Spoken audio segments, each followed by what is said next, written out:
الحمد لله رب العالمين الرحمن الرحيم مالك يوم الدين.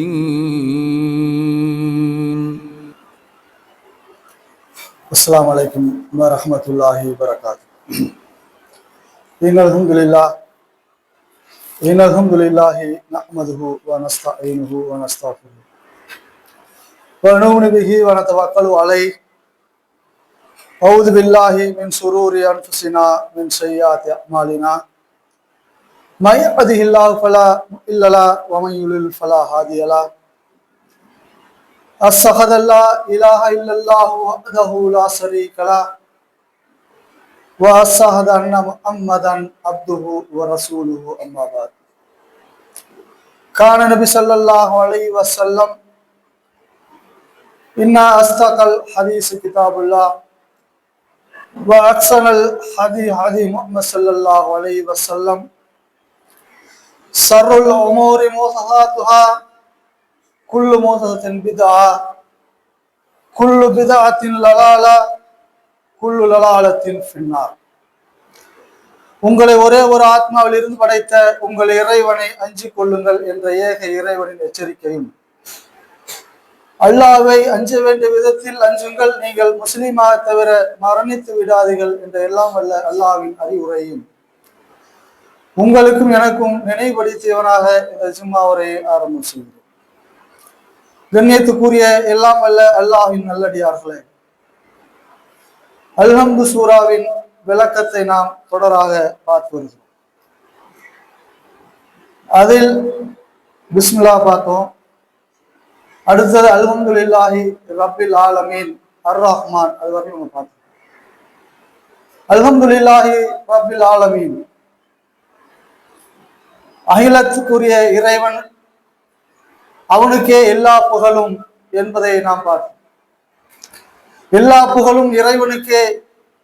எதனால் இறைவனுக்கு எல்லா புகழும் என்கிற போது இறைவன் அதற்கு ஒரு காரணத்தை சொல்கிறான். நான் இந்த அகிலத்தின் அதிபதி, ரப்புல் ஆலமீன், இந்த அகிலத்திற்கெல்லாம் நான் ரப்பாக இருப்பதால் எனக்கு தான் எல்லா புகழும் என்று இறைவன் சொல்கிறான். அடுத்தது, இந்த அகிலத்தின் அதிபதி என்கிற போது மனிதன் இறைவனை தவறாக நினைத்துவிடக் கூடாது என்பதற்காக இந்த அகிலத்தின் ஆட்சி அதிகாரம், மிகப்பெரிய ஆற்றல், சக்தி அனைத்தும் இறைவனுக்கு தான் இருக்கிறது. இந்த உலகத்திலே நாம் பார்க்கிறோம், ஒரு சிறு அதிகாரம் இருக்கக்கூடியவன், ஒரு சிறு பிரதேசத்தை ஆளுகிறவன், அவனிடத்திலே ஆட்சி அதிகாரம் இருக்கிறது என்பதற்காக தனக்கு கீழ் இருக்கக்கூடியவர்களை, வலிமை குன்றியவர்களை, அவர்களை மிக பெரும் கொடுமையை நிகழ்த்துவதை நாம் இந்த உலகத்திலே பார்க்கிறோம். மிக சாதாரணமாக தனக்கு எதிராக பேசினார் என்பதற்காக, தன்னிடத்திலே ஆட்சி இருக்கிறது, அதிகாரம் இருக்கிறது, ஆயுத பலங்கள் இருக்கிறது என்பதற்காக சக நாட்டை துவசம் செய்கிற அதிகாரம் படைத்தவர்களை பார்க்கிறோம்.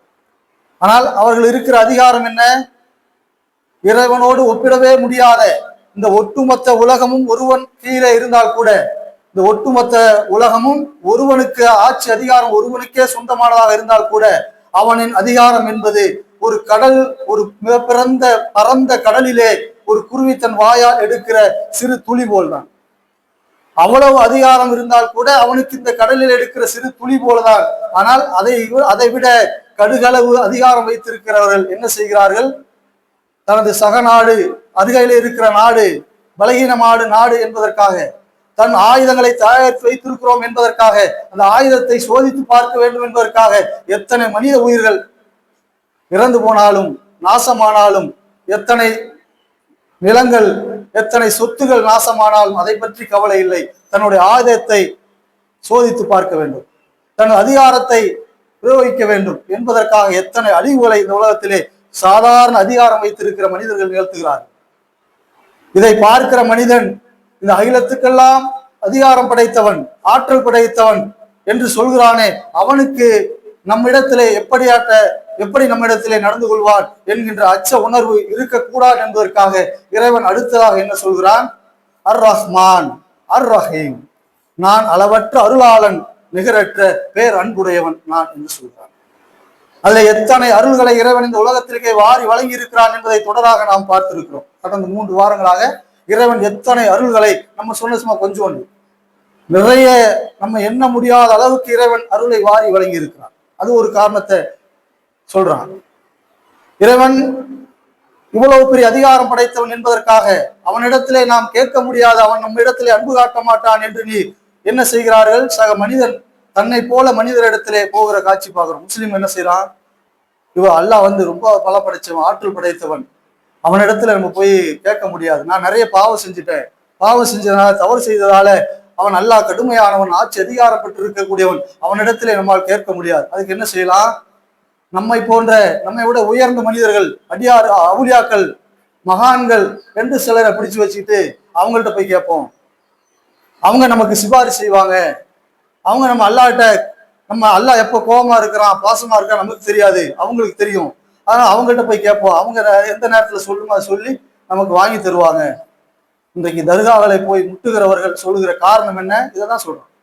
அது உயிரோட இருந்தா கூட பரவாயில்ல, அவங்க இறந்து மண்ணோடு மண்ணாக மக்கி போன பிறகு அவர்களிடத்திலே போய் கேட்டால் அவர்களுக்கு விளங்காது என்று இறைவன் திருமறை குர்ஆன் வழி நெடுகிலும் சொல்லுகிற செய்தியெல்லாம் படித்து விட்டு, அன்னைக்கு நம்ம ஒரு 20 ஆண்டுகள் 30 ஆண்டுகளுக்கு முன்னாடி பார்த்தோம்னு சொன்னா அந்த கேசட்ல கிசா நிறைய பேர் கேட்டிருப்போம், வயசானவங்களாம் கேட்டிருப்போம். கிசா கதையா சொல்லுவாங்க, ஏகப்பட்ட கதையை, அவ்வளவும் கதையா தான் இருக்கும். அத்தனை கதைகளை எல்லாம் அன்னைக்கு கேட்டோம். அன்னைக்குன்னா ஒரு குர்ஆனுடைய அறிவு இல்லை, ஒரு ஹதீஸுடைய அறிவு இல்லை, அதனால அதெல்லாம் கேட்டோம், அதெல்லாம் உண்மை நம்பணும், அதான் ஓகே. ஆனால் இன்றைக்கு சமூக வலைதளங்கள் வளர்ந்து நிறைய இன்னைக்கு குர்ஆன் வசனங்கள் நிறைய படிக்கக்கூடியவர்கள், மொழிபெயர்ப்புகள், ஹதீஸ் மொழிபெயர்ப்புகள் இதெல்லாம் இருக்கிற இந்த காலத்துல கூட இன்றைக்கு இந்த சமூக ஊடகங்களை பயன்படுத்தி அந்த மூட நம்பிக்கைகளை இன்னும் விரிவாக பரப்புகிற செய்திகளை செயலை யார் செய்யறா?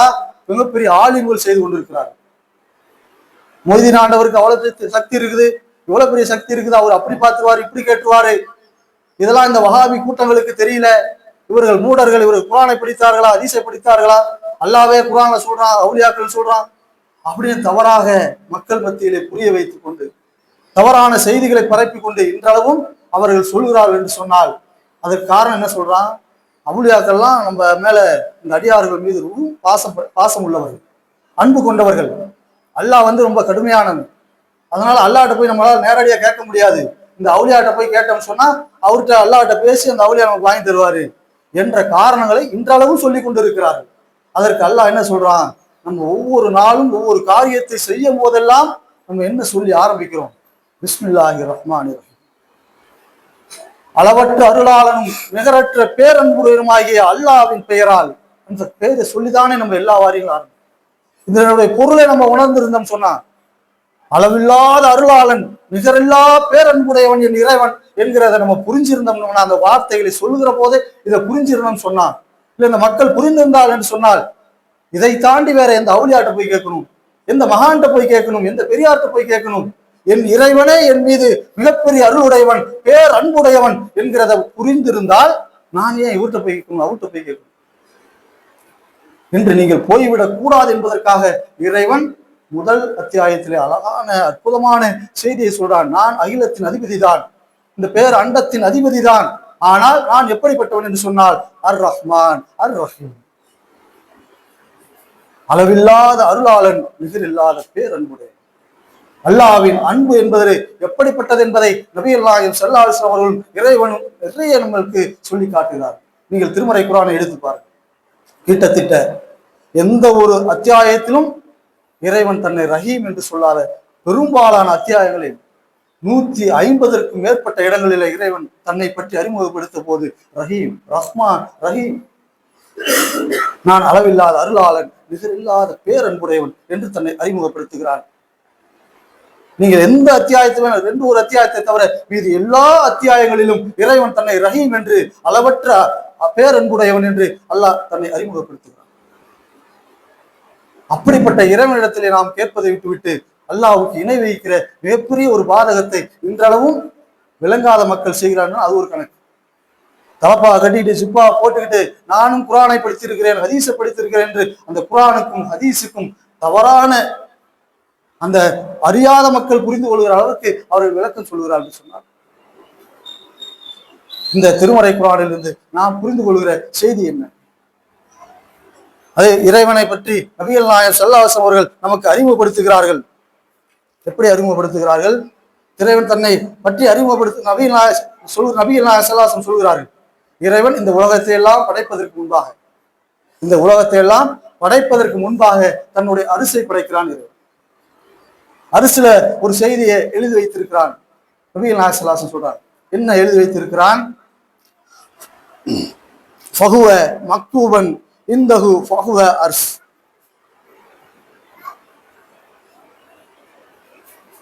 இந்த உலகத்தெல்லாம் படைப்பதற்கு முன்பாக இறைவன் தன் அரிசில என்ன எழுதியிருக்கான்னு சொன்னா, இன்ன ரஹ்மதி சபகத்து கலபி, இன்ன ரஹ்மத்து சபகத்து கலபி. என்னுடைய கோபம் என்னுடைய அன்பை மிஞ்சி விட்டது, என்னுடைய அன்பு என் கோபத்தை மிஞ்சி விட்டது என்று இறைவன் தன்னுடைய அரிசிலே எழுதி வைத்திருக்கிறான் என்று சொல்லி நபிகள் நாயகம் ஸல்லல்லாஹு அலைஹி வஸல்லம் சொல்கிறார். முதலாக இறைவன் அரிசை படைக்கிறார். இந்த உலகத்துல எதையுமே படைக்கல. வானம், பூமி, மனிதர்கள், ஜின்கள் என்று எதையுமே இறைவன் படைக்கல. முதல்ல தன் அரிசை படைக்கிறான். அந்த அரிசில என்ன எழுதுகிறான் என்று சொன்னால், என்னுடைய அன்பு என்னுடைய கோபத்தை மிஞ்சி விட்டது. அவனுக்கு யார் சட்டம் போடணும், யார் கட்டுப்பாடை போடணும்? யாரும் கிடையாது. அவன் அகிலத்தின் அதிபதி. அவன் என்ன சொல்கிறான்? என்னுடைய அன்பு என் கோபத்தை மிஞ்சி விட்டது என்று தன்னுடைய அரிசிலே இறைவன் எழுதி வைத்திருக்கிறான் என்று சொல்லி நபிகள் நாயகம் ஸல்லல்லாஹு அலைஹி வஸல்லம் சொல்கிறார். நபிகள் நாயகம் ஸல்லல்லாஹு அலைஹி வஸல்லம் அவர்கள் முஆத் ரலியல்லாஹு அன்ஹு அவரிடத்திலே கேட்கிறார்கள், முஆதே, அல்லாஹ்வுக்கு அடியார்கள் செய்ய வேண்டிய கடமை என்ன தெரியுமா? அல்லாஹ்வுக்கு அடியார்கள் செய்ய வேண்டிய கடமை என்ன தெரியுமா? அப்ப முஆத் ரலியல்லாஹு அன்ஹு சொல்கிறார்கள், அல்லாஹ்வுடைய தூதரே, அல்லாஹ்வும் அல்லாஹ்வுடைய தூதரும் தான் அறிவார்கள், நான் அறிய மாட்டேன், எனக்கு தெரியாது. அப்ப நபிகள் நாயகம் ஸல்லல்லாஹு அலைஹி வஸல்லம் சொன்னார்கள், ஐ யஅபுது வலா யுஸ்ரிகு பிஹி ஷைஆ. அல்லாஹ்வுக்கு எதையும் யாரையும் இணை ஏற்பிக்காமல் இருப்பது அடியார்களுக்குரிய கடமை. அடியார்களுடைய கடமை என்ன? அல்லாஹ்வுக்கு எதையும் யாரையும் இணை ஏற்பிக்காமல் இருப்பது அடியார்களுக்குரிய கடமை என்று நபிகள் நாயகம் ஸல்லல்லாஹு அலைஹி வஸல்லம் சொல்லிவிட்டு மேலும் கேட்கிறார்கள், அதே அல்லாஹ்வுக்குரிய கடமை என்ன தெரியுமா? இது அடியார்களுக்குரிய கடமை, அல்லாஹ்வுக்குரிய கடமை என்ன தெரியுமா என்று கேட்கிறார்கள். அப்ப முஆத் ரலியல்லாஹு அன்ஹு சொல்கிறார்கள், அல்லாஹ்வும் அல்லாஹ்வுடைய தூதரும் அறிவார்கள், நான் அறிய மாட்டேன், எனக்கு தெரியாது. அப்ப நபிகள் நாயகம் ஸல்லல்லாஹு அலைஹி வஸல்லம் சொல்கிறார்கள், யார் இணை கற்பிக்காமல் இருக்கிறார்களோ, எந்த அடியான் இணை ஏற்பிக்காமல் இருக்கிறானோ அவனுக்கு நரகத்தை கொடுக்காமல் இருப்பது அல்லாஹ்வுடைய கடமை. அல்லாஹ்வுக்கு தனக்கென்ன ஒரு கடமையை அல்லாஹ் நிர்ணயித்திருக்கிறான். அவனுக்கு யாரும் கட்டுப்பாடு போட முடியாது, கடமை விதிக்க முடியாது. ஆனால் அவன் என்ன செய்கிறான்? தனக்கென்ற ஒரு கடமையை அவன் சொல்கிறான். யார் அல்லாஹ்வுக்கு யாரையும் எதையும் இணை கற்பிக்காமல் இருக்கிறார்களோ அவர்களுக்குரிய கடமை, அல்லாஹ்வுக்குரிய கடமை என்னன்னு சொன்னா, இணை கற்பிக்காமல் இருந்தால் அவர்களை தண்டிக்காமல் இருப்பது அல்லாஹ்வுடைய கடமை என்று நபிகள் நாயகம் ஸல்லல்லாஹு அலைஹி வஸல்லம் சொல்கிறார்கள். நபிகள் நாயகம் ஸல்லல்லாஹு அலைஹி வஸல்லம் அவர்கள் ஒரு போர்க்களம், அந்த போர்க்களத்திலே ஒரு பெண்மணி தான் பால் குடிக்கிற குழந்தையை தொலைத்து விட்டார். சற்று சிந்தித்து பாருங்கள் இந்த ஹதீஸ. நம்ம பிள்ளை ஒரு 4 வயசு 5 வயசு பிள்ளை வீட்டுல இருந்த ஒரு அரை மணி நேரம் வீட்டுல இல்ல, இந்த பக்கம் தேடுவோம், அந்த பக்கம் தேடுவோம், அங்க போன் அடிப்போம், இங்க போன் அடிப்போம். அந்த அரை மணி நேரத்தில் நம் உள்ளம் எப்படி பதறி போயிடும்?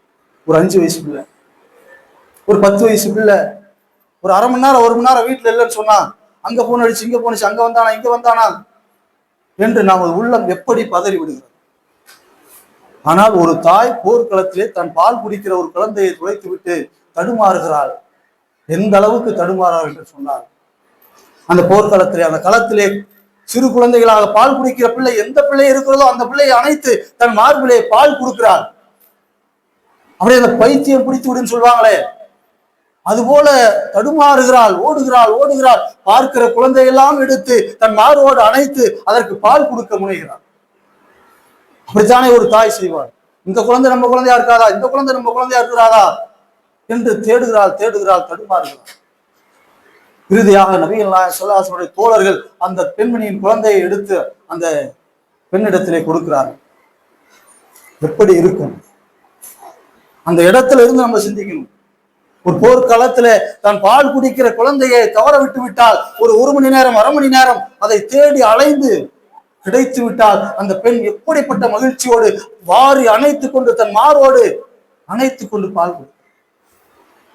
இதை பார்த்த நபிகள் நாயகம் ஸல்லல்லாஹு அலைஹி வஸல்லம் சொல்கிறார், தன் தோழரிடத்திலே சொல்கிறார்கள், தோழர்களே, இந்த பெண்மணி, இத்தனை பாசம் இருந்த இந்த பெண்மணி தன் பிள்ளையை நெருப்பிலே வீசுவாளா? எப்படி அழகான உதாரணத்தோடு இறைவனின் அன்பை நமக்கு புரிய வைக்கிறார்கள். இந்த பெண்மணி தன்னுடைய குழந்தையை நெருப்பிலே வீசி விடுவாளா? நபி தோழர்கள், அல்லாஹ்வுடைய தூதரே, எப்படி இந்த பெண் வீசுவாள்? அப்பொழுது நபிகள் நாயகம் ஸல்லல்லாஹு அலைஹி வஸல்லம் சொன்னார்கள், இறைவன் எல்லாம் வல்ல ரப்புல் ஆலமீன் இதை விட மிக பெரும் பாசம் மிகுந்தவன், தன் அடியார் மீது பாசம் கொண்டவன் இறைவன். அல்லாஹ்வுடைய அன்பை பற்றி சொல்கிற போது நபிகள் நாயகம் ஸல்லல்லாஹு அலைஹி வஸல்லம் சொன்னார்கள், இந்த அன்பை 100 பங்காக வைத்து அதை ஒரு பங்கை இந்த உலகத்திற்கு அல்லாஹ் கொடுத்து விட்டார். தன்னிடத்திலே 99 பங்கை தன்னிடத்திலே இறைவன் வைத்திருக்கார். இது அடிக்கடி நம்ம கேட்டிருக்கோம். இதை நீங்கள் புரிய வேண்டிய விதத்துல நம்ம புரியணும். 100 பங்காக வைத்து அதை ஒரு பங்கை இந்த பூமியிலே கொடுத்து விட்டான். யாருக்கு கொடுத்திருக்கான்? ஒரு மனிதனுக்கா? 2 பேத்துக்கா? இந்த உலகம் படைக்கப்பட்டதிலிருந்து உலகம் அழிகிற வரை எத்தனை மனிதர்கள் வருவார்களோ, எத்தனை ஜின்கள் வருமோ, அல்லது எத்தனை ஜீவராசிகள், விலங்குகள் வருமோ, பறவைகள் வருமோ, அத்தனைக்கும் கொடுத்திருப்பது ஒரே ஒரு பங்கு. காட்டிலே மிக கொடூரமாக வேட்டையாடி தன் உணவை உண்ணுகிற சிங்கம், புலி, இதெல்லாம் இருக்கிறதே, அதெல்லாம் தன் குட்டி இடத்திலே அன்பு காட்டுகிறதே. அது கொடுமையான விலங்குதான், கொடூரமான விலங்குதான். மற்ற விலங்குகளை கொடூரமாக அடித்து கொள்கிற, தன் உணவுக்காக கொள்கிற கொடுமையான விலங்குதான்.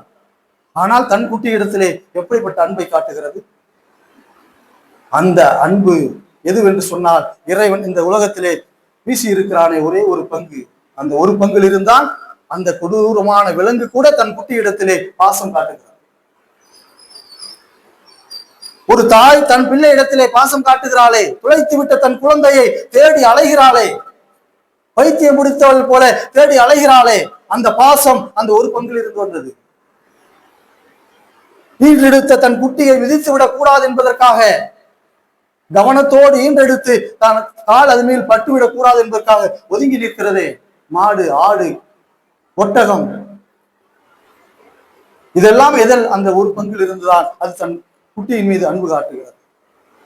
மீதி 99 பங்கை தன்னிடத்திலே இறைவன் வைத்திருக்கிறானே, அந்த அன்பு எப்படிப்பட்ட அன்பு என்பதை நாம் புரிந்து கொள்ள வேண்டும். இதை புரியாமல் அவுலியாரிடத்திலும், மகான்களிடத்திலும், பெரியாரிடத்திலும் இறைவனிடத்திலே அன்பு இல்லை என்று சொல்லி போகிறார் என்று சொன்னால் இதை வழி நடத்துகிறார்கள்.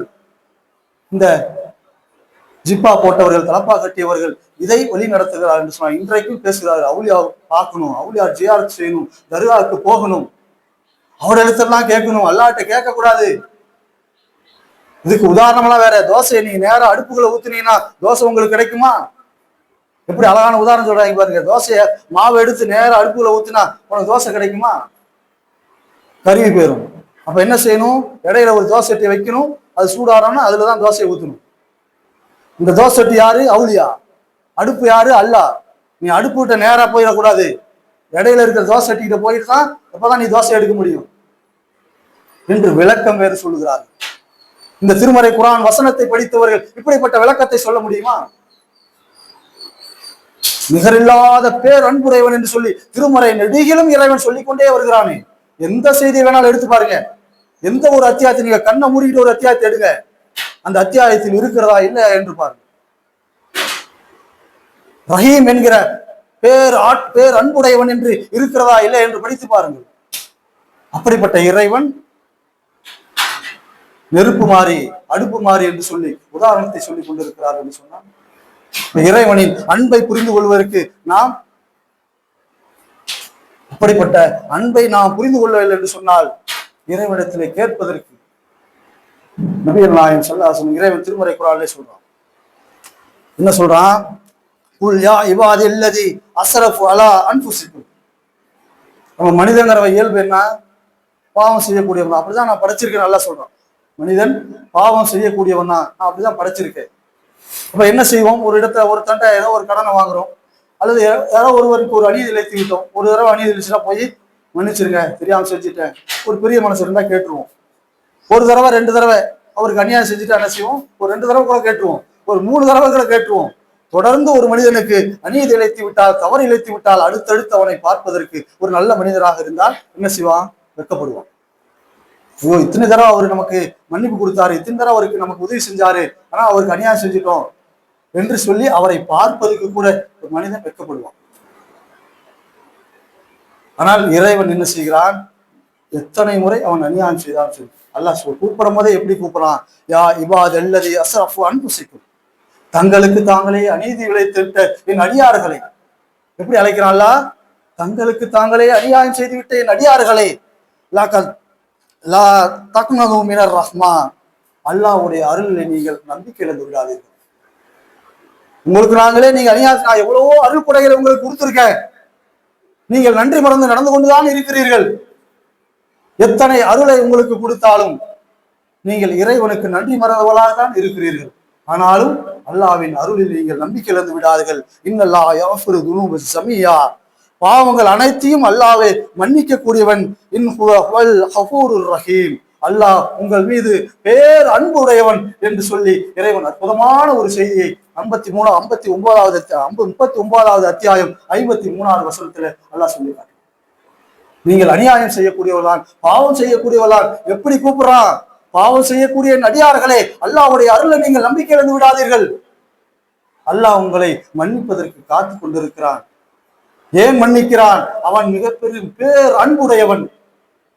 நபிகள் நாயகம் ஸல்லல்லாஹு அலைஹி வஸல்லம் சொல்கிறார்கள், ஒரு மனிதன் பாவம் செய்து விட்டான், அவன் உள்ள உறுத்துகிறது, அல்லாஹ்ட்ட ஓடுறான். அல்லாஹ்ட்ட போய், யா அல்லாஹ், நான் பாவம் செஞ்சுட்டேன், தெரியாம செஞ்சுட்டேன், என்னை நீ மன்னிச்சிரு என்று அல்லாஹ்விடத்திலே பாவ மன்னிப்பு கேட்கிறான். உடனே இறைவன் என்ன செய்கிறான்? மலக்குமார்கள் எல்லாம் அழைத்து, இதோ பார், என் அடியான் என்னிடத்திலே வந்து பாவ மன்னிப்பு கேட்கிறான், நான் தான் மன்னிப்பேன் என்பதை அறிந்து கொண்டு என்னிடத்திலே வந்து பாவ மன்னிப்பு கேட்கிறான், இதோ பாருங்கள் என்று சொல்லி மலக்குகளை அழைத்து சொல்லுகிறான், நான் இவனுடைய பாவத்தை மன்னித்து விட்டேன், என்னிடத்திலே மன்னிப்பு கேட்டான், உன் பாவத்தை நான் மன்னித்து விட்டேன் என்று சொல்லி மலக்குகள் இடத்திலே சொல்லுகிறான் இறைவன். அந்த அடியான் பாவ மன்னிப்பு பெற்றதாக போகிறான். சிறிது காலத்துல மீண்டும் பாவம் செய்கிறான், மீண்டும் வருகிறான், மீண்டும் அல்லாஹ்விடத்திலே பாவ மன்னிப்பு கேட்கிறான். அல்லாஹ் மீண்டும் மாணவர்களை அழைத்து சொல்கிறான், இதோ பார், மீண்டும் பாவம் செய்து விட்டேன், அடியான் வந்து என்னிடத்திலே மன்னிப்பு கேட்கிறான், பாருங்கள், அவனுடைய பாவத்தை நான் மன்னித்து விட்டேன். மீண்டும் போகிறான், மீண்டும் பாவம் செய்கிறான், மீண்டும் வருகிறான், அல்லாஹ்விடத்திலே மன்னிப்பு கேட்கிறான். மீண்டும் இறைவன் வானவர்களை அழைத்து சொல்கிறான், இதோ பார், என் அடியான் என்னிடத்திலே நான் தான் இவனை பாவத்தை மன்னிக்க வேண்டும் என்பதற்காக என்னிடத்திலே வந்து மீண்டும் மன்னிப்பு கேட்கிறான், இவன் பாவத்தை நான் மன்னிக்கிறேன். இவ்வளவு அற்புதமான ஒரு செய்தியை இறைவன், எத்தனை நீ பாவங்களை செய்தாலும் நீ இறைவனை உணர்ந்து அல்லாஹ்விடத்திலே மன்னிப்பு கேட்கிற போது அல்லாஹ் நான் மன்னிக்கிறேன் என்று சொல்கிறான். அழைக்கும் போதே, பாவம் செய்து விட்டேன் அடியானே, நான் தான் உன் பாவத்தை மன்னிக்கிறேன், நான் பேர் அன்புடையவனாக இருக்கிறேன், மன்னிக்கிறேன், என்னிடத்திலே மன்னிப்பிக்கிறேன் என்று கேட்கிறார். இதை தாண்டி வேறு யார், அல்லாஹ்வை தாண்டி வேறு யார் நம் மீது அன்பு காட்டிவிட முடியும்? சற்று சிந்தித்து பாருங்கள். எனவே இறைவன் நம்மை மன்னிப்பதற்கு தயாராக இருக்கிறான், பேர் அன்புள்ளவனாக இருக்கிறான். அவனிடத்திலே நாம் மன்னிப்பு கேட்க வேண்டும். இந்த திருமறை குர்ஆன் வசனத்தை நீங்க அன்பை பற்றி இறைவன் ரஹீம் என்கிற இந்த செய்தியை சொல்கிற எல்லா இடத்திலும் பாருங்க. எல்லா இடத்திலும் என்ன சொல்வான்ல, என்னிடத்திலே பாவ மன்னிப்பு கேட்டால் நான் மன்னிக்கிறேன், நான் ரஹீமாக இருக்கிறேன், பேர் அன்புடையவனாக இருக்கிறேன், எனவே நான் மன்னிக்கிறேன். இதே செய்தியெல்லாம் எல்லா இடத்திலும் சொல்றோம். பேர் அன்புடைய இறைவன் நம்மை மன்னிப்பதற்காக காத்துக் கொண்டிருக்கிறான், நம்ம மீது மிகப்பெரிய அன்பு வைத்திருக்கிறான். எனவே அவன் அன்பை பெறக்கூடிய நன்மக்களாக இறைவன் உங்களையும் என்னையும் ஆக்கி அருள் பிரார்த்தனையோடு ஒரு நிறைவு செய்ய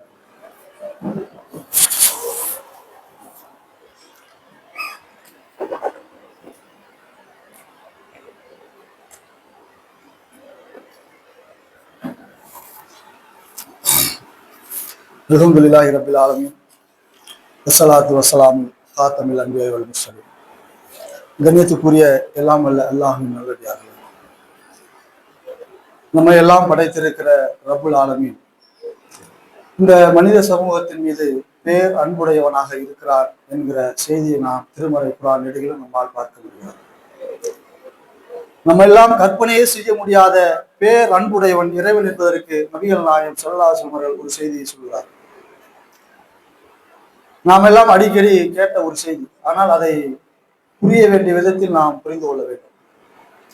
ஒரு பாலைவனத்திலே பயணம் செய்கிற ஒரு மனிதன் பாலைவனம் என்பது அதுல காரு போக முடியாது, வேற வாகனங்கள் எதுவும் பைக்கு போக முடியாது. அப்படிப்பட்ட ஒரு பாலைவனம். அதுல ஒட்டகம் மட்டும்தான் போக முடியும், வேற எந்த வாகனமும் அதுல போக முடியாது. தான் ஒட்டகத்திலே பயணம் செய்கிறான். தான் ஒட்டகத்திலே அவனுக்கான உணவு இருக்கிறது, அவனுக்கான தண்ணீர் இருக்கிறது, எல்லாம் ஒட்டகத்திலே இருக்கிறது. அவன் பயண கலப்பிலே ஒரு நிழலை, ஒரு மரத்து நிழலை பார்க்கிறான். அங்கே போய் சற்று இழப்பாருவோம் என்று சொல்லி அங்கே இழப்பாருகிறான். அப்படியே அசதியில தூங்கிட்டான். தூங்கி எழுந்திருத்து பார்க்கிறான், ஒட்டகத்தை காணும். அதுல உணவு, அவனுடைய உணவு இருக்கிறது, அவனுடைய தண்ணீர் இருக்கிறது. அந்த ஒட்டகம் இல்லைன்னு சொன்னா என்ன கதை? உயிர் முடிஞ்சு, அவ்வளவுதான், மௌத்துதான். பாலைவனத்துல நடந்து போக முடியாது. அப்படிப்பட்ட ஒரு பாலைவனம். பாலைவனத்தில் நடந்துலாம் போய் கடக்க முடியாது. அப்படியே நடந்து கொஞ்சம் தூரம் போனாலும் அதுக்காக தண்ணி தேடும், சாப்பாடு வேணும். அவன் முடிவு பண்ணிட்டான், முடிஞ்சிச்சு, நம்ம போச்சு, அவ்வளவுதான், மௌத்து நம்ம அப்படின்னு அவன் நினைச்ச மாத்திரம் என்ன ஆச்சு? மயக்கமாகி மீண்டும் விழுந்துட்டான். அந்த நினைவு, அவனுமே உயிர் போச்சு அப்படிங்கிற அந்த நினைப்பு, அந்த பயமே மூச்சை ஆகி விழுந்து விட்டார். மீண்டும் அந்த மூச்சை தெளிந்து அவன் எழுந்திருக்கிறான். எழுந்திருந்து பார்த்தா ஒட்டகம் அதே இடத்துல நிற்குது. தண்ணி அப்படியே இருக்குது, சாப்பாடு அப்படியே இருக்குது. இப்ப எப்படிப்பட்ட ஒரு சூழல்? நம்ம அந்த இடத்துல இருந்து அதை சிந்திக்கணும். நம்ம அந்த இடத்துல போய் ஒரு உயிர் போயிடுச்சு, தூக்கு தண்டனை கைதி, கழுத்து வரல வந்துருச்சு தூக்கு, கடைசி நிமிடத்துல விடுதலைன்னு சொன்னா எப்படியோ அது போல ஒரு சூழல் அவருக்கு. எப்படிப்பட்ட மகிழ்ச்சி வரும்? அந்த மனிதனுக்கு உயிர் போயிடுச்சு, இந்த கழுத்து வரையில் வந்த தூக்கு விலகி விட்டது என்று சொன்னால் ஒரு மனிதன் அடைகிற மகிழ்ச்சி எப்படிப்பட்ட மகிழ்ச்சி! அந்த மகிழ்ச்சியில, அந்த சந்தோஷத்துல அந்த அடியான் என்ன சொல்கிறான் சொன்னா, இறைவா நீதான் என் அடிமை, நான் உன் எஜமான். தலக்கால் புரியாத ஒரு சந்தோஷத்துல என்ன சொல்றான்? இறைவா நீ என் அடிமை, நான் உன் எஜமான். அப்படியே தலவால மாத்தி சொல்றான். நபிகள் நாயகம் ஸல்லல்லாஹு அலைஹி வஸல்லம் அந்த தலகால் புரியாத மகிழ்ச்சியில, சந்தோஷத்துல அப்படியே மாத்தி, இறைவா நீ என் எஜமான, நான் உன் அடிமைன்னு சொல்றதுக்கு பதிலா எப்படி சொல்றான்னு சொன்னா, நீ என் அடிமை, நான் உன் எஜமான். இந்த அந்த தலகால் புரியாத சந்தோஷம் சொல்றான். அந்த மாதிரி ஒரு சந்தோஷத்துல அந்த அடியான் சொல்கிறான். சொல்லிவிட்டு நபிகள் நாயகம் ஸல்லல்லாஹு அலைஹி வஸல்லம் இந்த உதாரணத்தை சொல்லிவிட்டு சொல்கிறார்கள், ஒரு அடியான் தான் செய்த தவறுக்காக, தான் செய்த பாவத்திற்காக இறைவனிடத்திலே பாவ மன்னிப்பு கேட்கிற போது, அப்படியே உயிர் போய்விட்டு வந்த பிறகு அந்த அடியான் எப்படி தலகால் புரியாத சந்தோஷத்தோடு இருந்தானோ அதே மகிழ்ச்சி, அதோ சந்தோஷத்தை இறைவன் அடைகிறான். என்னங்க தேவை இருக்கு இறைவனுக்கு? இறைவனுக்கு இந்த மகத்தான பேர் அண்டத்தை, இந்த பிரமாண்டமான பிரபஞ்சத்தை படைத்திருக்கிற பேராற்றல் மிகுந்த இந்த இறைவனுக்கு அற்பமான இந்த மனிதன் தன்னிடத்திலே செய்துவிட்ட பாவத்திற்கு மன்னிப்பு கேட்பதற்காக எதற்கு இவ்வளவு பெரிய சந்தோஷத்தை இறைவன் அடைய வேண்டும்? இவ்வளவு பெரிய மகிழ்ச்சியை ஏன் இறைவன் அடைய வேண்டும்? ஆக இறைவன் இந்த அடியான் மீது அத்தனை பெரிய அன்பையும் பாசத்தையும் வைத்திருக்கிறான் என்பதை புரிந்து கொள்வதற்காக நபிகள் நாயகம் ஸல்லல்லாஹு அலைஹி வஸல்லம் அவர்கள் இவ்வளவு அழகான ஒரு உதாரணத்தோடு நாம் சொல்கிறார்கள். அப்படிப்பட்ட இறைவனை, இவ்வளவு மகத்தான பேர் அன்பு வைத்திருக்கிற இறைவன் முன்னால் நாம் எப்படி நடந்து கொண்டிருக்கிறோம் என்பதை புரிந்து கொள்வதோடு, இறைவன் கொடுத்திருக்கிற ஒரே ஒரு பங்காக அந்த அன்பை சக மனிதருக்கு நாம் எப்படி கொடுத்து கொண்டிருக்கிறோம் என்பதையும் புரிந்து கொள்கிற நன்மக்களாக இறைவன் உங்களையும் என்னையும் ஆக்கி அருள்கிற பிரார்த்தனையோடு என் உரையை நிறைவு செய்ய